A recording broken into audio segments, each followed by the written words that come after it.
उर्दू व जलसंधारण विभाग महाराष्ट्र शासन यांच्या वतीने आपले माजी मुख्यमंत्री यांचा जो जन्मदिवस आहे सुधाकरराव नाईक यांच्या 21 ऑगस्ट या दिवशी आपण तो दिवस जलसंधारण दिन म्हणून साजरा करणार आहोत आणि 15 ऑगस्टपासून 21 ऑगस्ट हा कालावधी आपण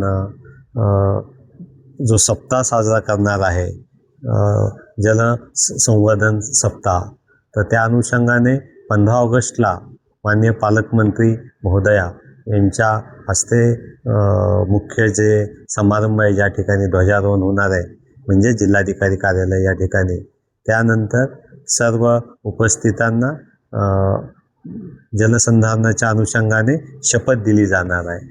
तो कार्यक्रम या ठिकाणी आहे आणि मग त्या दिवसापासून प्रत्येक दिवशी जिल्ह्यामध्ये विविध कार्यक्रम आहेत. याच्यामध्ये जलपूजन आहे, याच्यामध्ये विद्यार्थ्यांच्यामध्ये विविध स्पर्धा आहेत ज्यामधून पर्यावरणाची जागृती होईल, पाणी माती याचं महत्त्व समजेल.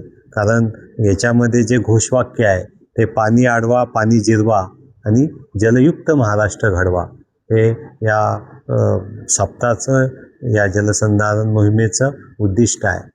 सर्व नागरिकांना, युवकांना, शाळेतील विद्यार्थ्यांना माझी असं नम्र विनंती आणि आवाहन आहे की 21 जून रोजी आपण हा जलसंधारण दिन ज्या दिवशी आहे त्यामध्ये कलेक्टर ऑफिसपासून ते आपलं कृषी विद्यापीठ आहे यामध्ये आपण वॉकेथॉन करणार आहोत, महावॉकेथॉन.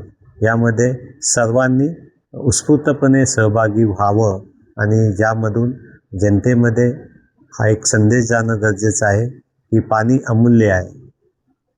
पडणारा पाण्याचा प्रत्येक थेंब आपण जमिनीमध्ये जिरवला पाहिजे आणि याच्यासाठी पाणी अडवा, पाणी जिरवा आणि जलयुक्त महाराष्ट्र घडवा ही जी आपलं घोषवाक्य आहे ते प्रत्यक्षात येण्यासाठी आपण सर्व परभणीकरांनी एकत्र येऊयात आणि हा जलसप्ताह अतिशय चांगल्या पद्धतीने साजरा करूयात.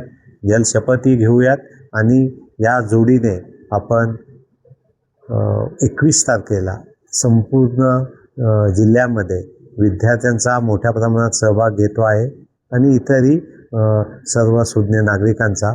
आणि या दिवशी आपण जास्तीत जास्त काही लाखात वृक्षारोपण करण्याचं नियोजन केलेलं आहे.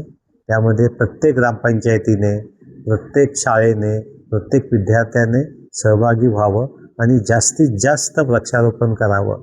कारण याच्यातूनच आपला जमिनीची धूप थांबणार आहे आणि जलसंवर्धनसुद्धा होणार आहे. यामध्ये पुन्हा एकदा save soil, save water and secure tomorrow हा जो आपला भूमिका आहे ती आपण पुन्हा एकदा प्रत्यक्षात उतरूया. महाराष्ट्राला जलयुक्त घडवूया, परभणी जिल्ह्याला सुद्धा आपण जलयुक्त घडवूया. धन्यवाद.